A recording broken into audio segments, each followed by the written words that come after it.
Good morning সবাইকে। আশা করি সবাই অনেক ভালো আছেন, সুস্থ আছেন। আর এখন যাচ্ছি মুরগিগুলোকে খাবার দিতে, তো ওই জন্য 1 কাপ চাল নিলাম। সকালবেলা থেকেই একটা নতুন ভিডিও শুরু করলাম। আর এখন কিন্তু সময় হচ্ছে 6টা 56। উঠেছি প্রায় 5:30টার দিকে। আজকে এপ্রিলের 30 তারিখ। তো মুরগিগুলোকে খাবার দিয়ে এখন একটু জল দেব।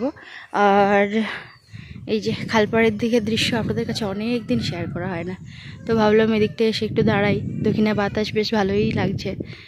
আর নিম ফুল কদিন আগে বেশ ভালোই হয়েছিল, তো খাওয়ার হলো না। শোনার পিছনে আর সংসারে আর এই ভিডিওতে এতটাই সময় চলে যায় যে আমি আর কিছুই আর মানে সময় বের করতে পারি না। শোনা যতদিন না বড় হবে ততদিন আর কোনো কিছু হচ্ছে না।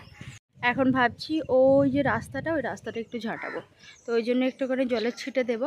আর রাহির পাপার সকালবেলা করে টিউশন নেই, বললাম না ও টিউশন ছেড়ে গেছে কটা, ওই জন্য টিউশন নেই। তো ওই জন্য বাচ্চাগুলোর কাছে বসেছে, দুটো বাচ্চা পড়তে এসেছে, আমার মেয়েকে নিয়ে ও মোটামুটি বসেছে। তো এখন দেখি রাস্তার দিকে যাই।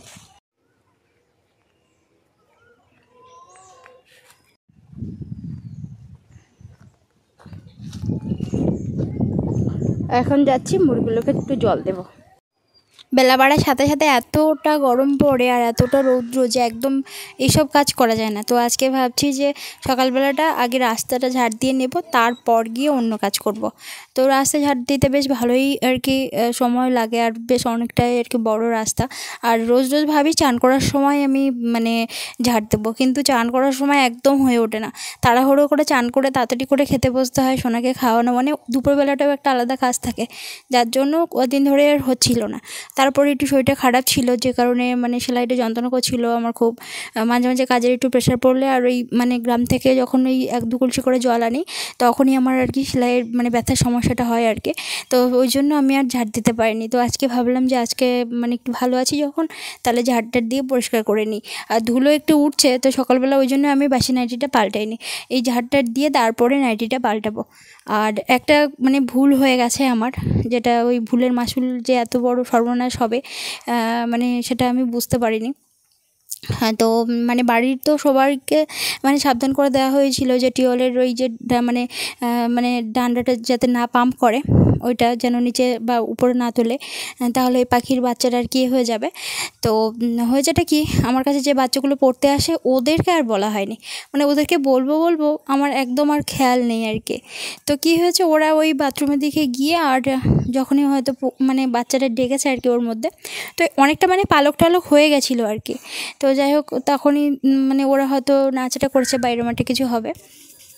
তো কিছু সময় পরে গিয়ে দেখি কলের ডান্ডাটা নিচে নামানো, এবং ওর মধ্যে আর কিছুই নেই, হয়তো বেরিয়ে গেছে, এরকম একটা ব্যাপার হবে। তো মেয়ের বাবা বলছিল যে ওরা হয়তো উড়ে চলে গেছে। তো যাই হোক, একটু জল ছিটিয়ে ঝাঁটাতে হলো, না হলে হচ্ছে ভীষণ ধুলো। আর জল ছিটাতে একটু মানে বেশ মানে কম হলো আর কি। তো সকাল সকাল সবাই টুকটাক মানে ঘুম থেকে উঠে পড়েছে, বাবুসোনা এই যে ব্রাশ করে নিল।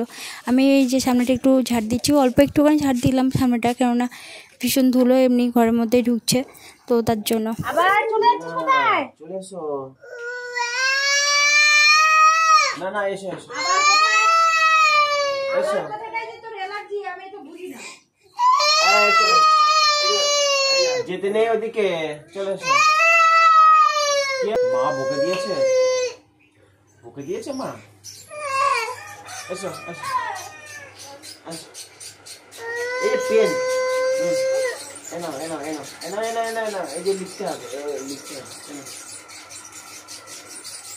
হ্যাঁ না, এই তো লেখো, তো লেখো, লেখো,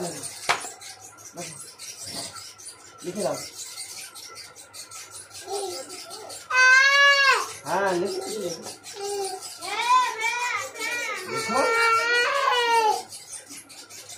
লেখো, তুমি লেখো।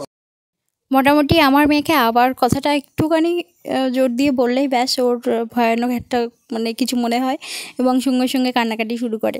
তো যাই হোক, দেখতেও বেশ ভালো লাগে, কিন্তু বারবার করে বলি না, কেননা ওই একটা কিছুতে ভয় পাই মানে ওটাই ঠিক আছে, ওটাই আর কি কাজে লাগানো যাবে আর কি। মাঝে সাঝে হয়তো হঠাৎ কোথাও চলে যাচ্ছে, বা মানে হয়তো আমি আসতে পারছি না, তো বেশ ভালোই আর কি। আর এখানে কিছুটা মাটি এনেছি, নরম মাটি, সেটা দিয়ে একটু নেতা বুলিয়ে নিচ্ছি, বেশি বলবো না, মোটামুটি একটুখানি নেতা বুলিয়ে নিচ্ছি। আর এমনি একটুখানি মাটি দিয়ে রোজ রোজ করে পড়ালে কী হয় না, মাটির জিনিস তো মানে একটু ফাড়েও কম আর বেশ মানে ভালোও থাকে আর কি। তো যাই হোক সাইডে সব তুলে নিয়েছিলাম, নিয়ে এখন ওই যে নেতাটাতে সব বলিয়ে নিচ্ছি, অল্প করেই দেবো আর কি।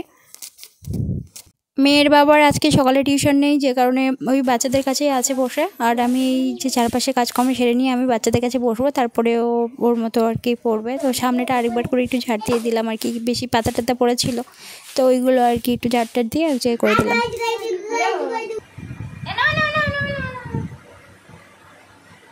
সোনার খাওয়া হয়ে গেছে আর এক্ষুনি ঘুমোবে, কেননা ওর বারবার করে চোখে হাত দিচ্ছে আর ওর ঘুম ফেলে ওরকম করে, মনে হয় সব বাচ্চারাই ওরকম করে। আর এই যে 2 পাকু ঘুড়ি পড়তে এসেছে, ওদের অনেকটা পড়াও হয়েও গেছে, এইবারে আর একটুখানি পড়াবো, ওরা একটু লিখবে। এখন কিন্তু সময় হচ্ছে 9:40, এখন কিন্তু সময় হচ্ছে 8:40। তোমাকে কেউ খেতে দেয়নি, কেউ খেতে দেয়নি দেয়নি দেয়নি দেয়নি এক্ষুনি কিন্তু খেয়েছে, খেয়ে আর এই যে মানে দাঁড়ালো সবে। জামা পরেছিল, জামাটা চেঞ্জ করলাম, আবার ছি করলো আমার গায়ে পুরো একদম।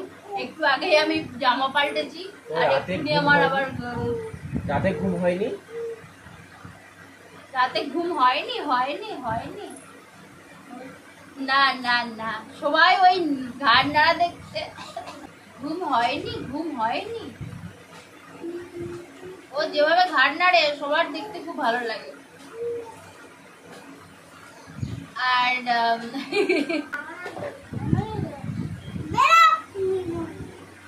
আমার এক ফ্রেন্ডস কমেন্ট করেছিলেন যে সোনাকে একটু আবার বলবে তো, তাহলে হচ্ছে কি করে আর কি, সেটা আর কি দেখতে চেয়েছেন। তো ও এমনি কেঁদে পড়ে, আমি জানি না কেন, ওর ওই শব্দটা কানে শুনলে ওর কি হয় আর কি। তো দেখবেন কি করবে আবার।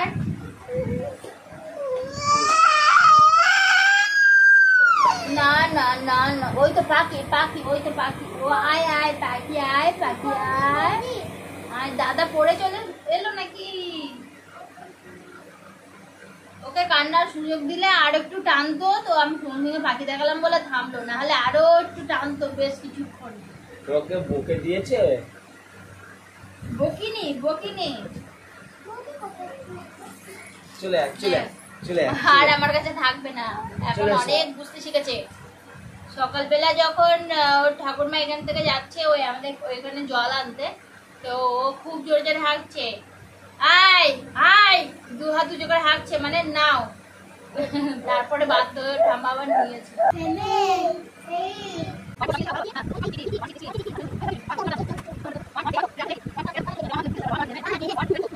সোনার এই জামাগুলো ছোট হয়ে যাচ্ছে বলে এই জামাগুলো আগে আগে পরিয়ে নিচ্ছি, আর যেগুলো একটু বড় বেশ কিছুদিন পরতে পারবে সেগুলো আর পরাচ্ছি না। বেলা বাড়ার সাথে সাথে কিন্তু ভীষণ মানে রৌদ্র আর গরম পড়ে গেছে, তো কিছু করার নেই, সংসারের কাজকর্ম তো করতেই হবে। তো অনেকগুলো থালা বাসন ছিল, সেগুলো সব মেজে আনলাম। ওদিকে কালী হাঁড়িটা ভালো করে কালি তুললাম, তুলে আবার করে মাটি দিলাম, নরম মাটি। কালি তোলার পরে ওই নরম মাটি ছাই এগুলো দিলে একটু কী হয় না, তাড়াতাড়ি করে কালিটা তোলা যায় আর কি। আমগুলো বেশ বড় বড় হয়ে গেছে, বৈশাখ মাস মানে চলছে এখন, এই মাসের শেষের দিকে আমগুলো আর কি পেকে যাবে। মুখের দিকে একটু হলুদ হলুদ মতো ভাব হয়েছে, কাটলেও তাই ভিতরে একটু হলুদ মতো ভাব আর কি, মিষ্টি মিষ্টি মতো লাগে। তো ডাঁশা আম কিন্তু খেতে বেশি ভালো লাগে, যতই মানে পাকা আম খান না কেন। তো এই সময়ের আম একটু কাঁচা পাকা মিশিয়ে তো বেশ ভালোই লাগে খেতে। আর বেশিরভাগ আম এখনও ভালো করে মানে ডাঁশিনি আর কি, মোটামুটি এখন ওই এই মাসটা শেষ হওয়ার অপেক্ষা। তো যাই হোক, আম খাবার আবার সময় চলে এলো। আর গরমকাল কিন্তু একদিক থেকে ভালো, যতই গরম লাগুক না কেন ভীষণ আর কি ফল পাওয়া যায়, মানে খুব সুস্বাদু ফল পাওয়া যায়। যদিও প্রত্যেকটা ঋতু আমাদের কাছে ভীষণ গুরুত্বপূর্ণ, তবুও মানে গরমটা আর কি বেশি রকম পড়ছে, মানে স্বাভাবিকের থেকে বেশি। যেমন আগে আগে যেমন গরম পড়তো, তার থেকে দিনের পর দিন আরও বেশি গরম বাড়ছে, এই জন্যই আর কি সমস্যা। তো ভাত বসিয়ে দিলাম, একটু কাঠ টাটগুলো বেশি করে লাগিয়ে দিচ্ছি, দিয়ে আর অন্য কিছু আর কি কাজ টাজ করবো, ওদিকে সবজি টবজি কাটবো আর কি। তো এখানে সবজি কেটে নিয়ে চলে এসেছি, পটল আলু আর পুঁই শাক একদম অল্প আছে, তো ভাবলাম যে এই তরকারির সঙ্গে দিয়ে দিই, নাহলে পটল আলু রান্না করার চিন্তাভাবনা করছিলাম। আর সাথে সয়াবিন দিয়ে রান্না করছি। সয়াবিনটা আগে তুলে রেখেছিলাম ভেজে, তারপরে এই যে হলুদ লবণ দিয়ে কষিয়ে নিয়ে আর এখন সামান্য একটু জিরা গুঁড়ো, সামান্য একটু ধনিয়া গুঁড়ো, ব্যাস হয়ে গেল। একদম চিমটি চিমটি দিয়েছি, কেননা এই গরমের সময় একদম মশলা কিছু খাচ্ছি না। তো এখন ঢেকে দিয়ে আর কাঠের জালটা একটুখানি বেশি করে দিয়ে চাপা দিয়ে দিয়েছিলাম, তো বেশ সেদ্ধ হয়ে গেছে। এবার একটুখানি পরে নামিয়ে নেব। আর এই যে দেখুন, ডাবওয়ালা তো প্রত্যেকটা দিন আসে, কেননা আমাদের বাড়িতে প্রচুর নারকেল গাছ।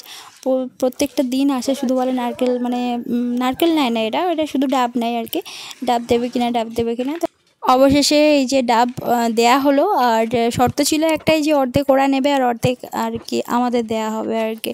তো যাই হোক, সেই শর্তেই ওরা রাজি হলো। ওরা মোটামুটি 100-র মতো নিয়েছে, আর বাকি নারকেল আর কিছু ডাব আর কি দেওয়া হয়েছে। তো তার মধ্যে কেন, তো আমাদেরকেও দিয়েছে ডাব নারকেল কিছু মিলিয়ে মিশিয়ে দিয়েছে। ওটা আমরা ওই মানে প্রত্যেকদিন একটু একটু খাবো, আর আজকেও খাওয়া হলো।